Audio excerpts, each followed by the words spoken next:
Salut les gamers, bienvenue à Professeur Board Game, je m'appelle David. Aujourd'hui à Board Game Summer, on va regarder ensemble le jeu de Manhattan Project Energy Empire. Tout d'abord, je voudrais remercier la boutique Univers Ludo qui m'a gracieusement offert cette copie de Energy Empire. Vous pouvez les visiter au www.universludo.ca pour voir leur boutique en ligne et vous acheter des jeux à très bon prix. Energy Empire a été publié en 2016 par la compagnie Minion Games après une campagne sur Kickstarter. Ça nous vient des concepteurs Luke Laurie et Tom Joly. C'est un jeu qui se joue de 1 à 5 joueurs. On va donc avoir une variante solo à l'intérieur pour ceux que ça intéresse. Et c'est un jeu qui va durer de 60 à 120 minutes. Le but du jeu va être de marquer le plus de points pour remporter la partie. Et côté mécanique de jeu, on va avoir un jeu de placement d'ouvriers, donc vraiment pur et dur, où on va aller ramasser des ressources, on va aller essayer de construire un petit engin économique avec des cartes qu'on va placer devant nous dans un tableau, qu'on va ensuite qu'on va activer à l'aide de l'énergie qu'on va ramasser en lançant des dés. Donc il y a un paquet de choses qui vont se passer à l'intérieur de ce jeu. Donc Energy Empire, je vous montre comment ça joue et ensuite je vous dis ce que j'en pense. On va y aller pour un placement à 2 joueurs, donc on va placer le plateau au centre de la table, on va placer différents jetons autour pour la partie. Donc on va avoir les ressources de science, les ressources d'huile, le plastique, l'acier. On va avoir aussi les dés d'énergie qu'on va placer près du plateau, l'argent, les jetons de pollution, les jetons de forage, les tuiles d'achievement. On va ensuite mélanger les 3 decks de marché et on va remplir les 3 marchés en plaçant les 3 premières cartes de chacune des pioches. Donc on a le marché des structures gouvernementales, on a les structures industrielles au milieu du plateau et on a les structures commerciales dans la dernière section. Par la suite, on va mélanger les cartes d'impact global de chacune des couleurs, donc les rouges ensemble et les vertes ensemble, et on va retirer 3 cartes du paquet qu'on va placer sur la table. Les autres ne seront pas utilisées pour la partie, on peut les retourner dans la boîte, et même chose avec les cartes d'impact global rouge, on va en placer 3 sur la table, et les autres ne seront pas utilisées pour la partie. Selon le nombre de joueurs indiqué dans ce tableau-ci, donc pour 2 joueurs, on va aller placer 4 jetons de pollution sur chacune des cases de la piste d'impact global sur le plateau. C'est aussi ce qui va déterminer la longueur de la partie. Donc au fur et à mesure que les joueurs vont gagner des jetons de pollution, ils vont les prendre dans la piste qui est ici. Lorsque une première pile va être finie, on va aller révéler la première carte d'impact global et ainsi de suite. Et lorsque la 6e carte aura été retournée, ça va marquer le dernier tour de jeu pour la partie. On va mélanger le paquet de tuiles Achievement et on va en placer 3 faces visibles sur le plateau que les joueurs pourront aller chercher en cours de partie. Par la suite, chacun des joueurs va prendre un marqueur de sa couleur et on va venir les placer sur la piste de score en haut du plateau. Ils vont commencer à 0. Et on va avoir un autre marqueur d'une couleur sur la piste des Nations Unies qui va commencer dans la première case à gauche.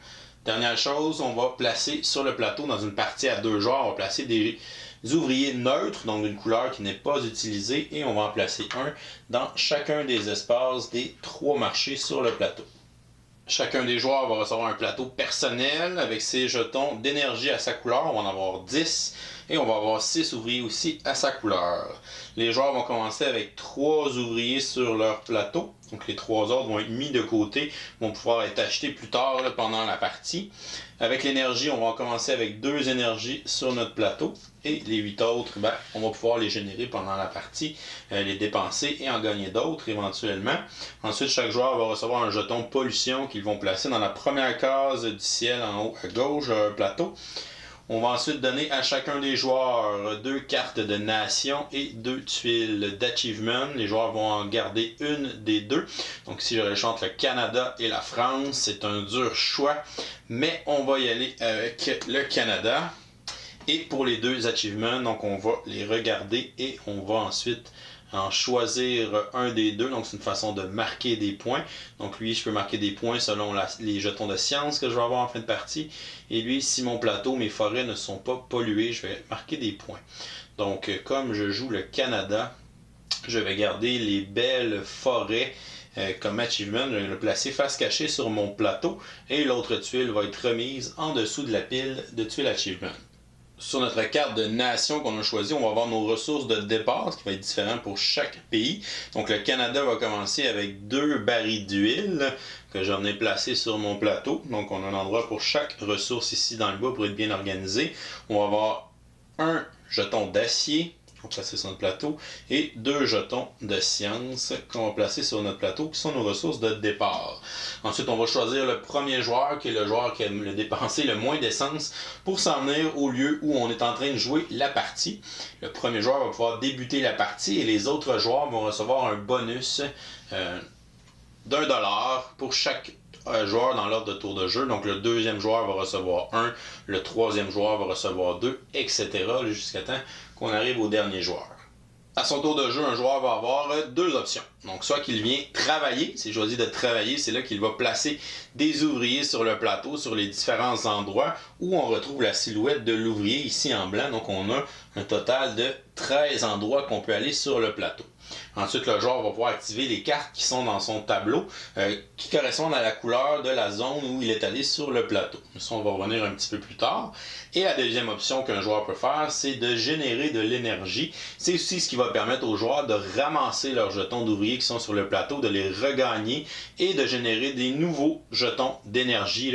Donc, selon les dés qu'il va avoir achetés, ils vont pouvoir les lancer et gagner de l'énergie à ce moment-là. Si le joueur choisit de travailler, il va aller choisir l'emplacement où il veut aller placer son ouvrier. Dans ce jeu, on n'est pas barré s'il y a déjà un ouvrier qui est dans l'emplacement qu'on veut aller. Par contre, il faut s'assurer d'avoir les ressources nécessaires, c'est-à-dire qu'on va pouvoir utiliser l'énergie pour augmenter la hauteur de notre ouvrier. Donc la seule condition à respecter, ici comme il y a un ouvrier neutre jaune, donc si je veux aller faire l'action du marché, je devrais placer une énergie en dessous pour que mon jeton soit plus grand.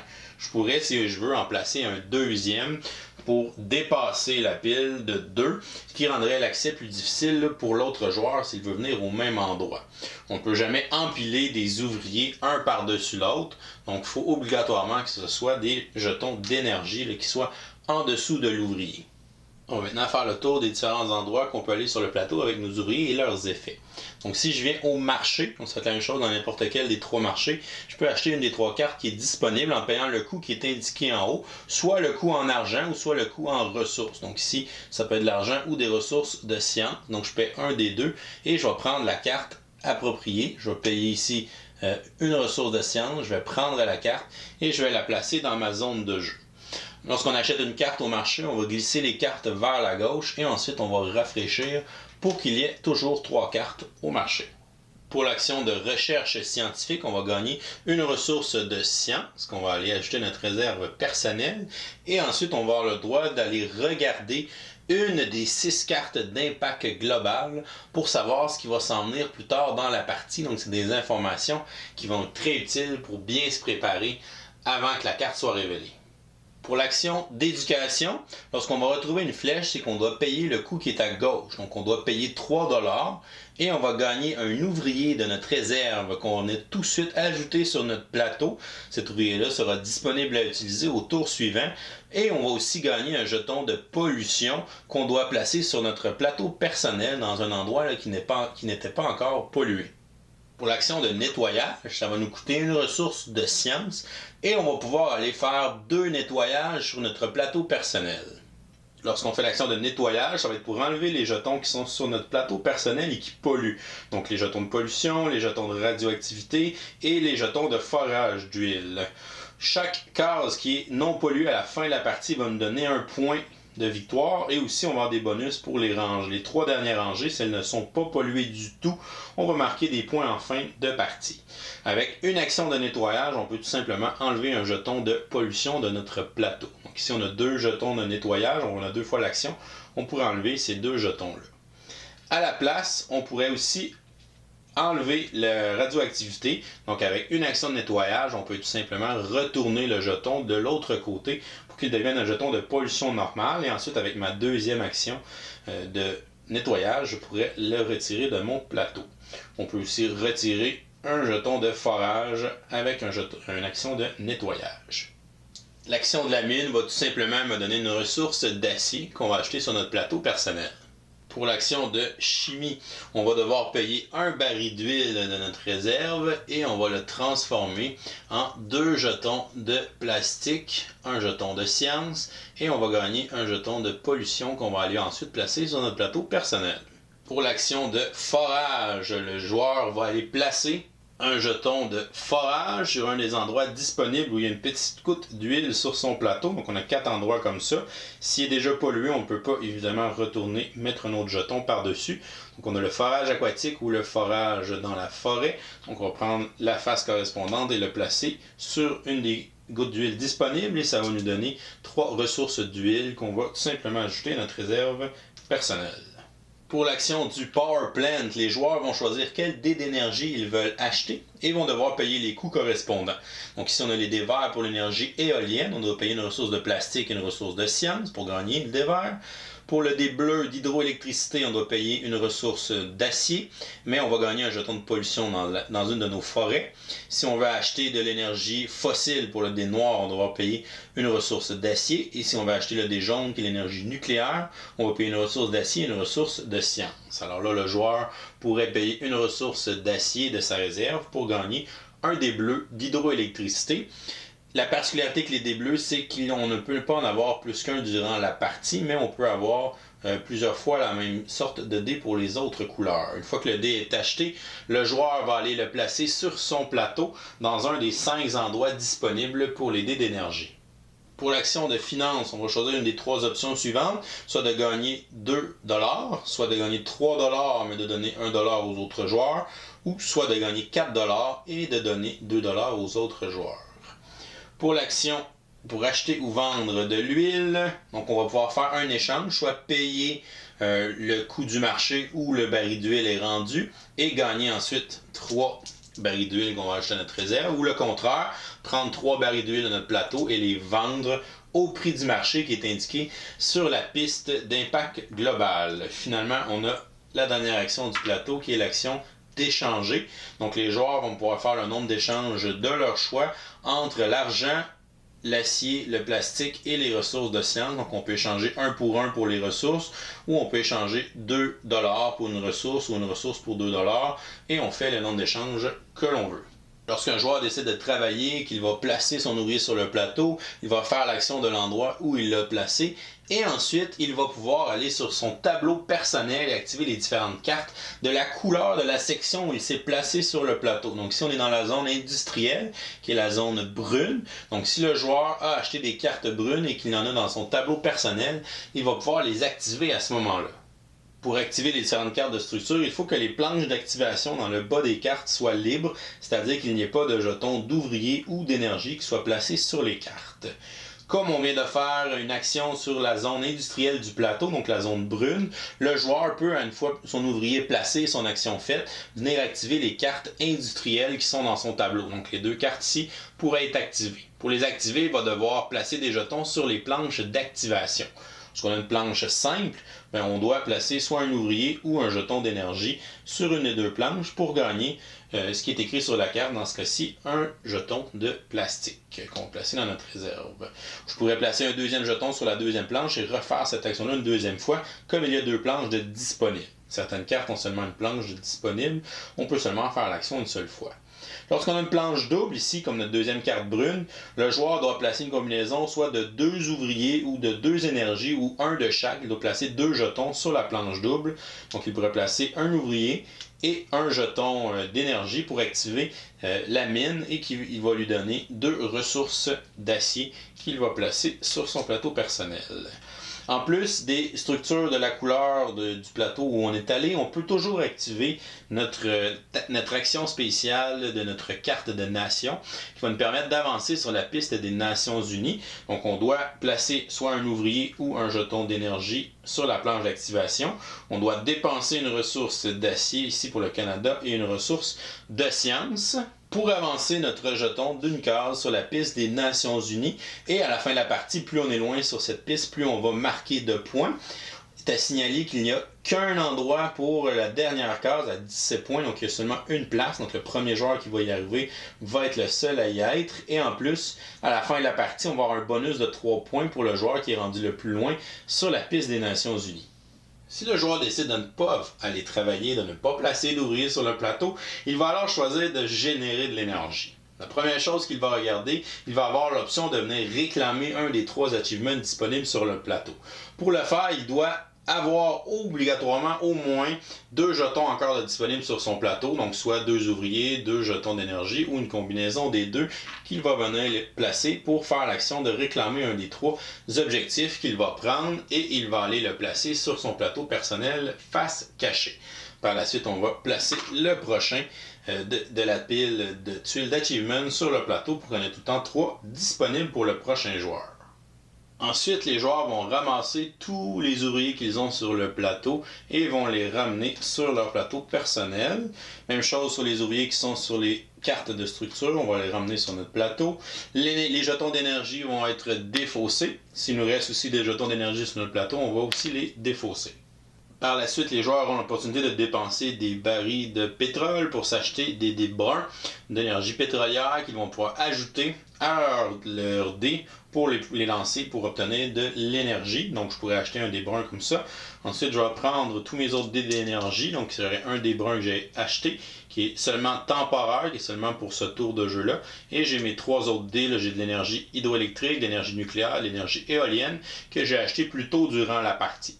Les joueurs vont alors lancer les dés et ils vont comptabiliser les petits éclairs sur les dés pour savoir combien ils vont générer d'énergie. Donc 3, 4, 5, 6, 7, 8, 9.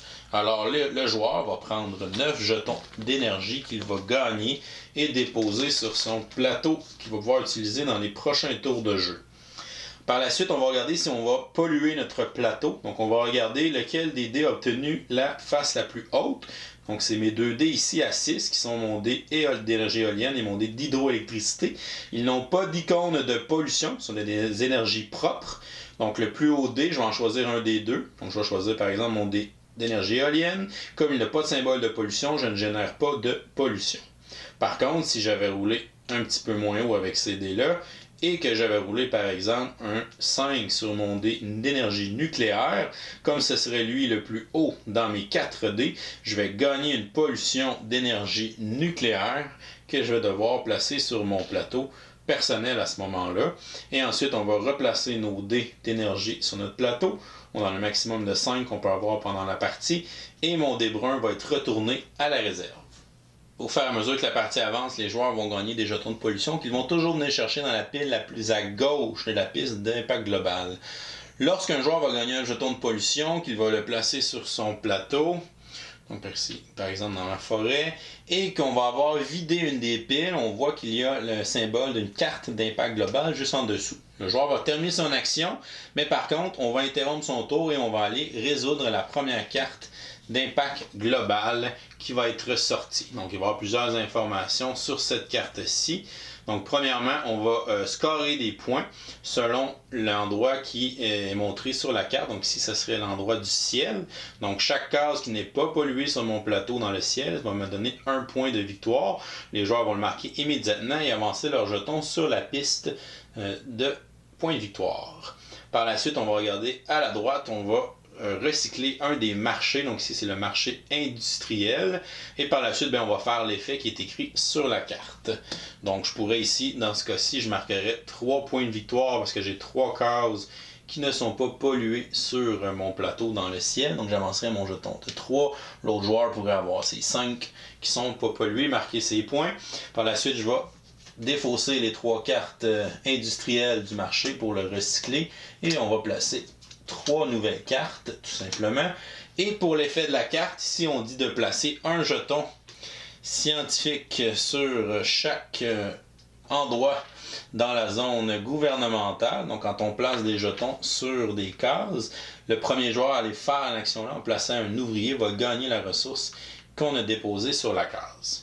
Et finalement, sur la carte, on nous dit que chaque joueur va prendre un de ses jetons de pollution et va le tourner de l'autre côté pour qu'il devienne un jeton de déchet nucléaire. Donc, c'est des effets qui vont avoir un soit négatif, soit positif pour les joueurs, dépendant de ce qui va être écrit sur la carte.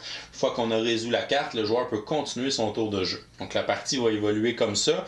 Et au fur et à mesure qu'on va gagner les jetons de pollution et qu'on va révéler les différentes cartes d'effet global, d'impact global vont faire leurs effets et on va éventuellement arriver à la fin.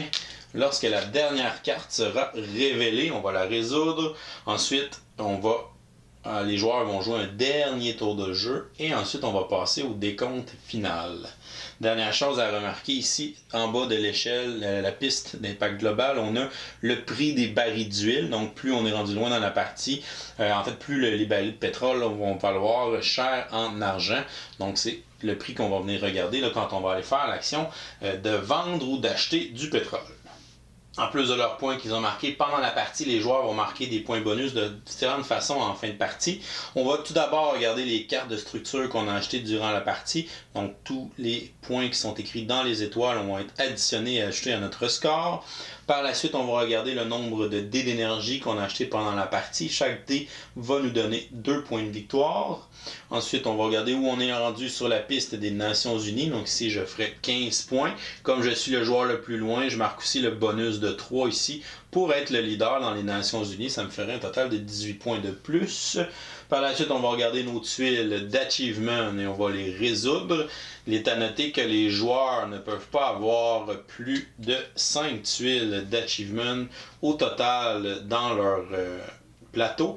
Donc, et chaque achievement ne peut pas donner plus de 5 points. Donc, on peut aller chercher un maximum de 25 points.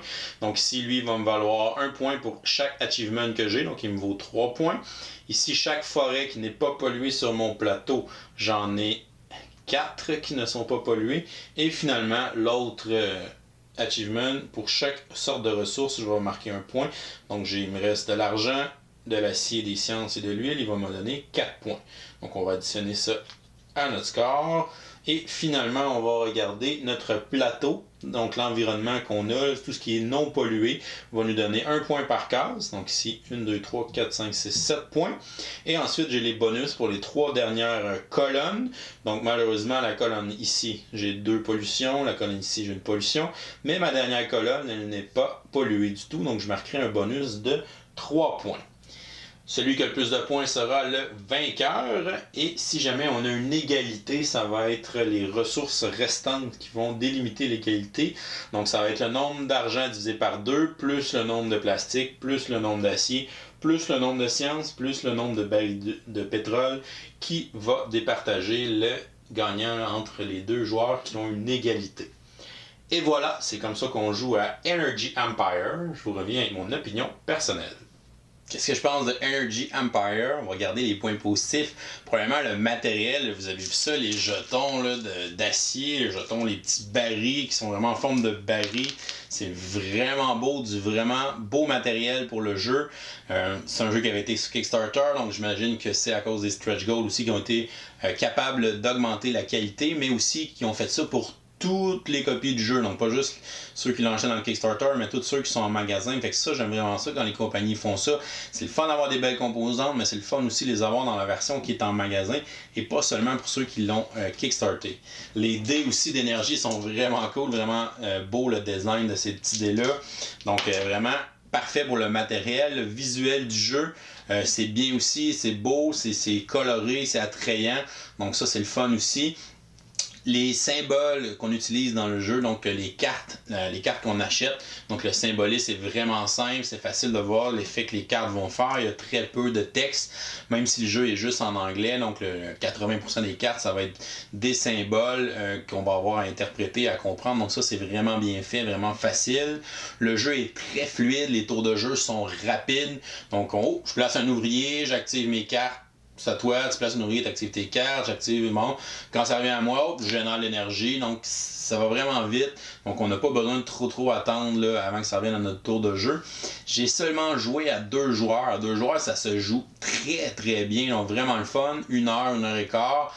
Si on sait déjà jouer, peut-être 1h30 pour la première partie, pour un jeu d'une complexité quand même assez, je dirais, moyenne. Donc c'est pas un gateway, c'est pas un jeu qui est trop heavy, mais c'est vraiment un jeu entre les deux. Donc un jeu qui est médium.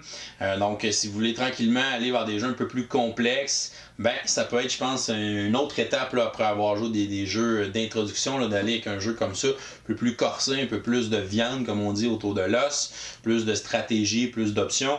Donc ça, je pense qu'il remplit bien son mandat aussi pour ça. Les plateaux de joueurs, super bien organisés, toutes nos ressources en bas, le plateau de pollution, donc on voit rapidement qu'est-ce qu'on a, qu'est-ce qui est pollué et où.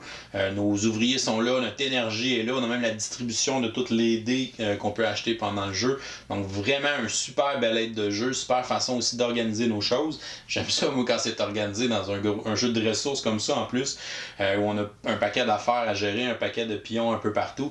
Donc vraiment le fun d'avoir ce plateau-là pour être organisé. J'aime aussi la façon dont le scoring se fait. On a vraiment une petite partie qui se fait en cours de partie avec les cartes de Global Impact qui sont révélées au fur et à mesure. Mais le gros du scoring se fait à la fin avec les bonus, les achievements, le nombre de dés, ton plateau, la pollution, comment tu as géré ça, ce que tu es capable d'en enlever en fin de partie. Donc vraiment le fun aussi que le scoring soit à moitié caché, à moitié ouvert pendant la partie. Comme ça, tu sais pas tout le temps qui est en avance. Fait que c'est dur de dire ok, ben je vais aller chercher cette carte-là pour pas que lui il l'aille et d'essayer de le bloquer, etc. Fait que ça, j'ai trouvé ça vraiment cool aussi. C'est un jeu qui a une variante solo, donc si vous êtes des fans de jeux solo, ça peut être intéressant pour vous. Malheureusement, je ne l'ai pas testé, vous le savez, les jeux solo, j'aime pas tellement ça. C'est rare que je vais m'installer à un jeu tout seul, mais j'ai mes amis Martin de la zone jeux de société qui a fait une session de jeu. Vous pouvez aller le voir. Si ça vous intéresse, ou j'ai mon ami aussi JP de Board Game Québec qui a fait une session de jeu il n'y a pas trop longtemps. Fait que vous pouvez aller voir leur session de jeu si jamais vous voulez voir de quoi ça a l'air la variante solo. Pour les côtés négatifs, le principal, je trouve, c'est l'interaction entre les joueurs. Donc, il n'y a pas beaucoup d'interaction. Chacun fait sa petite chose, sa petite machine, il achète ses petites cartes, fait ses petites affaires. Puis, c'est rare qu'on va avoir de l'interaction avec les autres. Oui, en se plaçant sur le plateau, on peut rendre l'accès plus difficile. Je peux mettre plus d'énergie en dessous de mon ouvrier si je veux que ce soit plus dur à aller à un certain endroit où je peux aller chercher une carte qu'un autre a besoin avant. Mais ça manque un petit peu d'interaction à ce moment-là, mais c'est pas si grave que ça, là, ça reste un très bon jeu. Sinon, le plateau de joueurs est vraiment cool pour le côté pratique, mais côté qualité, si on compare avec le reste des composantes, c'est un petit carton là, très très mince, donc ça aurait pu être quelque chose d'un peu mieux, un carton plus solide ou quoi de genre, mais bon. Pour le reste, on s'entend que c'est très bien. Donc, j'ai pas trouvé tellement de côtés négatifs au jeu. Donc, je vais lui donner une note de B+. Un très bon jeu. Très bon jeu si vous aimez le style euro. J'ai vraiment trippé aussi sur la thématique. Donc, la thématique, bon, vous savez, je suis prof de sciences. Dans ce jeu-là, on parle des sources d'énergie, on parle de pollution, d'environnement. Puis je pense qu'il a réussi à faire ce que beaucoup de jeux euro font pas, c'est-à-dire de sentir la thématique dans les mécaniques de jeu. Donc quand on joue, le choix de mes dés d'énergie va être important parce que si je prends juste des énergies qui sont fossiles ou nucléaires, je vais polluer beaucoup mon plateau, je vais faire beaucoup moins de points à la fin. Faut que j'essaie de doser avec des énergies propres qui vont me permettre de moins polluer. Donc ça, vraiment le fun aussi. Quand on construit les bâtiments, ces choses-là, ils vont venir polluer aussi, même si les bâtiments, les usines et tout ça, donc ils vont polluer notre plateau. Donc vraiment, toute la thématique environnementale, toutes les sources d'énergie renouvelables, non renouvelables, je trouve que c'est vraiment le fun de la manière qu'ils ont fait la thématique dans le jeu. Donc très bon jeu de engine building aussi. Donc Energy Empire, si vous n'avez pas encore essayé, c'est vraiment très le fun comme jeu, très intéressant. C'est tout pour aujourd'hui. Si jamais vous n'êtes pas encore abonné à la chaîne, vous pouvez le faire avec le petit bonhomme en bas ici.